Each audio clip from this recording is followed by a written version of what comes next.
Bonjour à tous les étudiants du DUG, des classes prépa et des écoles d'ingénieurs. Donc voilà une nouvelle vidéo sur la partie outils mathématiques. Donc c'est la quatrième vidéo. J'ai déjà fait une série de TD corrigées et des séries complémentaires. Dans cette courte vidéo, je vais parler de quelques propriétés des opérateurs vectoriels. Donc, ce sont souvent des formules qui apparaissent assez compliquées.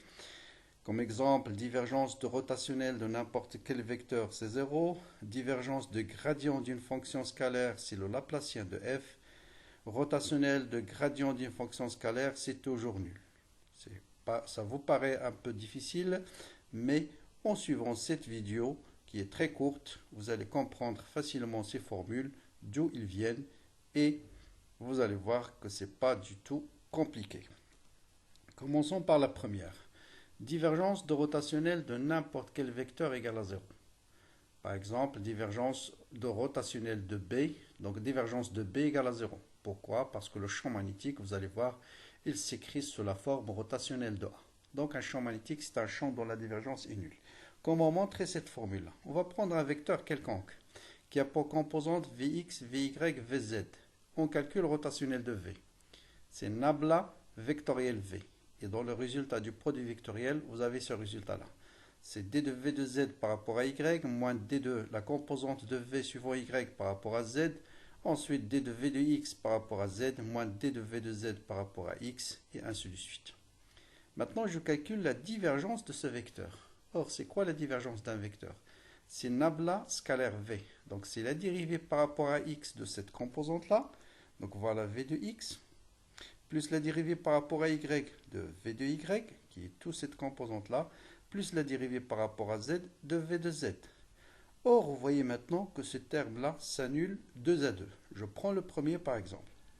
Vous avez d carré de v de z par rapport à x et y. Je cherche v de z, il est là. Vous voyez bien que c'est d carré par rapport à y, par rapport à x. Là, vous avez un signe plus, là, vous avez un signe moins. Donc, il s'annule. Je prends un autre exemple. D carré de v de y par rapport à x, par rapport à z. Voilà Vy, d carré par rapport à x, par rapport à z. Là, vous avez un signe plus, là, vous avez un signe moins. Et la même chose, les deux, vous avez 2 à 2, sont nuls. Donc, c'est une propriété qui est valable, quel que soit le vecteur v.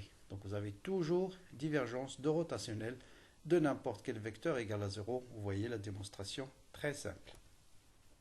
Appliquons ça à un vecteur bien déterminé, par exemple, je prends un vecteur qui a pour composante yz de carré plus xy plus yz. Je vais calculer le rotationnel de ce vecteur. Donc c'est le produit vectoriel de nabla ou bien de gradient vectoriel v. Donc cette dérivée-là, donc vous allez voir dérivée de yz par rapport à y, c'est z, c'est composante suivant i. Ensuite, suivant j, la dérivée de xy par rapport à x, c'est y suivant k, donc c'est y suivant k plutôt. Suivant j, c'est la dérivée par rapport à z de yz de carré, donc et ainsi de suite. Je pense que tout le monde sait comment calculer le produit vectoriel. Et vous allez trouver à la fin zi plus 2yz fois j plus y moins z de carré fois k. Donc ça, c'est rotationnel de v. Normalement, si je calcule la divergence de ce vecteur, je dois trouver 0. Essayons de voir. C'est quoi la divergence de ce vecteur? C'est la dérivée de v de x par rapport à x. C'est quoi la dérivée de z par rapport à x? C'est 0. Z ne dépend pas de x. Plus la dérivée de yz par rapport à y. Donc il va vous donner combien? Il va vous donner 2. Ensuite, la dérivée de ce terme par rapport à z, il va vous donner combien? 2z plutôt. Donc la dérivée de ce terme par rapport à y, c'est 2z. Et la dérivée de ce terme par rapport à z, c'est moins 2z. Et vous avez 2z moins 2z, c'est bien 0. D'accord? Donc voilà. Donc divergence de ce vecteur, c'est bien 2z moins 2z, c'est 0. Donc voilà, c'est une propriété, c'est valable, quel que soit le vecteur v. Passons à une autre propriété. On va montrer que la divergence de gradient d'une fonction scalaire, c'est ce qu'on appelle le Laplacien de cette fonction. Cet opérateur, là aussi, on aura besoin en électrostatique et en magnétostatique. Et c'est quoi par définition le Laplacien? C'est gradient, scalaire, gradient. Donc si vous faites le gradient, scalaire, gradient, vous obtenez ce qu'on appelle le Laplacien. Autrement dit, le Laplacien d'une fonction scalaire en coordonnées cartésiennes, c'est d carré de f sur ddx carré, plus d carré de f sur dy carré, plus d carré de f sur dz carré, ou bien nabla, scalaire nabla. Maintenant, je vais montrer que le Laplacien, on peut le remplacer aussi par divergence de grade. C'est une formule aussi qu'on aura besoin dans les équations de Maxwell. Eh bien, comment? On va prendre gradient d'une fonction quelconque. Voilà la définition de gradient d'une fonction quelconque en coordonnées cartésiennes. Je vais calculer la divergence de cette fonction-là. Donc, la divergence de grade, la divergence, c'est nabla scalaire, ce terme, c'est-à-dire la dérivée de a de x par rapport à x, plus la dérivée de ay par rapport à y, plus la dérivée de a de z par rapport à z. Et vous voyez bien que ce terme n'est autre que d carré de f sur dx carré, plus d carré de f sur dy carré, plus d carré de f sur dz carré. Donc vous voyez bien que divergence de grade, c'est ce qu'on appelle l'opérateur Laplacien, qui est, je répète, par définition, nabla, scalaire, nabla, ou bien gradient, scalaire, gradient. Donc, divergence de grade, c'est d carré sur dx carré, plus d carré sur dy carré, plus d carré sur dz carré, bien sûr, en coordonnées cartésiennes. Une autre propriété, c'est le rotationnel de gradient d'une fonction scalaire, c'est toujours nul. Comment montrer ça? Comme d'habitude, je prends une fonction scalaire, je calcule le gradient, donc voilà le gradient. Maintenant, je dois calculer le rotationnel de ce vecteur.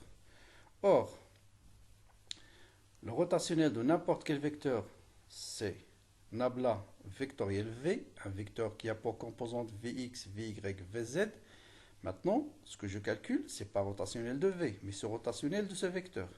Donc, vous allez faire ce calcul en remplaçant vx par d de f sur d de x, v de y par d de f sur d de y, et v de z par d de f sur d de z. Je vais calculer la première composante, ce terme-là. Donc, je calcule d de v de z par rapport à y. C'est quoi v de z? C'est d de f sur d de z. Donc, d sur d de y, de d de f sur d de z. Ensuite, moins dérivé par rapport à z, de quoi? De v de y. C'est quoi la composante de vecteur par rapport à y? C'est d de f sur d de y. Et vous voyez bien que ce terme, c'est d carré de f sur d de y d de z, moins d carré de f sur d de z sur d de y, et c'est bien nul. Parce que dérivé par rapport à y, je peux permuter la dérivation. La dérivée par rapport à yz est égale à la dérivée par rapport à zy. Donc vous voyez bien que cette composante est nulle, et c'est exactement la même démonstration pour montrer les autres composantes sont nulles. Donc là, j'ai l'appliqué à une fonction scalaire quelconque. Donc, rotationnel de grade est aussi nul. Dernière information que je vais introduire dans cette vidéo, c'est la notion de champ irrotationnel. Quand est-ce qu'on parle d'un champ irrotationnel? Autrement dit, un champ qui dérive d'un potentiel scalaire. Donc, un vecteur dérive d'un potentiel scalaire, on l'appelle un champ irrotationnel. Ça veut dire tout simplement que son rotationnel est égal à 0. Donc, voilà un vecteur y qui a pour composante y, x plus z, et y plus 2z. Rotationnel de v toujours, maintenant vous l'avez par cœur, je vais calculer le rotationnel de ce vecteur. Donc j'applique dérivée de v de z, c'est-à-dire la dérivée de y plus 2z par rapport à y, c'est 1. La dérivée de v de y par rapport à z, c'est 1. Donc 1 moins 1, c'est 0. Et la même chose, vous calculez ce terme, c'est 0. Le dernier terme, c'est 1 moins 1. Donc, vous voyez bien que rotationnel de ce vecteur est égal à 0. Or, je viens de montrer que rotationnel de gradient de f égale à 0. Comme rotationnel de v égale à 0, ça veut dire qu'il existe une fonction scalaire telle que v égale à gradient de f. Maintenant, je vais déterminer, dans ce cas, on dit que v dérive du potentiel scalaire f. Maintenant, on va aller plus loin, on va déterminer la potentielle dont dérive ce vecteur. Quelle est cette fonction scalaire? Et pour la déterminer, voilà la méthode qu'il faut suivre. Donc, il existe une fonction scalaire f telle que v égale à gradient de f. Donc, pour déterminer la fonction scalaire, il suffit de suivre les étapes suivantes. Donc, j'ai deux choses. J'ai le vecteur v et je sais qu'il existe une fonction scalaire telle que v égale à gradient de f. C'est quoi les composantes de gradient de f? C'est d de f sur d de x, d de f sur d de y, d de f sur d de z. Donc j'ai d de f sur d de x égale à y, d de f sur d de y égale à x plus z, et d de f sur d de z égale à y plus z. Eh bien, je vais intégrer. Je commence par la première. Donc j'ai d de f sur d de x est égal à y, et j'intègre. Faites attention ici, je dérive par rapport à x, y, z sont des constantes. Donc, si j'intègre maintenant y par rapport à x, ça va me donner yx, plus une constante. Mais cette constante peut dépendre éventuellement du y et de z. Parce que cette dérivée partielle, c'est par rapport à x, sachant que y et z sont des constantes. Donc je peux ajouter une fonction. Cette constante peut dépendre de y et de z. Autrement dit, vous dérivez ça par rapport à x, ça va vous donner y plus 0, donc c'est bien ce que j'ai. Voilà la première étape. Donc vous intégrez la première ligne, d de f sur d de x égale à la composante du premier vecteur, et vous intégrez par rapport à x. Maintenant, dans la suite, le but, c'est de déterminer cette fonction. Maintenant, je fais la même chose par rapport à y. Donc, la dérivée de f par rapport à y, d'après le vecteur, c'est x plus z. Maintenant, je dérive tout ça par rapport à y. Qu'est-ce qu'il va me donner? X plus la dérivée de g par rapport à y. Z constante. D'accord? Maintenant, je simplifie par x et j'intègre. J'ai d de g, là en fait c'est une dérivée partielle, parce que je dérive uniquement par rapport à y. Donc là il faut le noter 0. Donc d de y sur d de z, c'est égal à z. J'intègre. J'intègre par rapport à y, z c'est constante. Donc j'intègre par rapport à y, ça va me donner zy plus une constante. Et cette constante dépend éventuellement de z. Parce que ici je dérive par rapport à y, z constante. Ensuite, j'insère cette fonction ici. Donc f de x, y, z maintenant, c'est yx plus zy plus h de z. Et je passe maintenant à la troisième composante. d de f sur d de z, d'après le vecteur, c'est y plus de z. Maintenant, je dérive la fonction totale par rapport à z. Donc yx, c'est 0. G, ça me donne la dérivée de zy par rapport à z, ça me donne y, plus la dérivée de h par rapport à z. La même chose, je simplifie par y. La dérivée de h par rapport à z égale à 2z. Donc h est égal à z de carré. Éventuellement plus une constante cette fois-ci. Et donc en définitive, f de x, y, z, c'est yx plus yz plus z de carré plus une constante. Et vous pouvez vérifier facilement que le gradient de cette fonction, c'est bien égal à v. On va vérifier. C'est quoi le composant de gradient? C'est la dérivée de f par rapport à x. Dériver ça par rapport à x, je trouve bien y. Dériver ça par rapport à y, je trouve bien x plus z. Dériver ça par rapport à z, je trouve bien y plus 2z. Donc, très bien vérifié.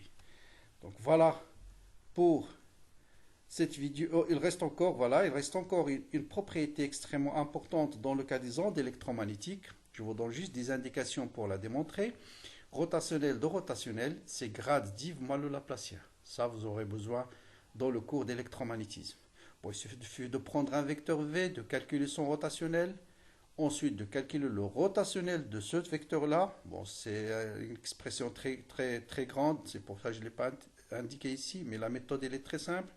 Je calcule le rotationnel de ce vecteur maintenant.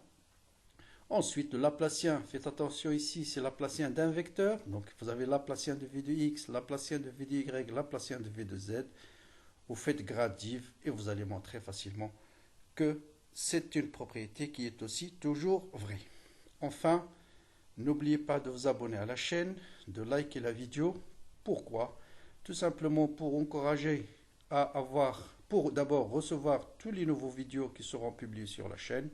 Et c'est toujours un plaisir d'avoir des likes et des mots dans les commentaires. Bon courage et à très bientôt pour la suite.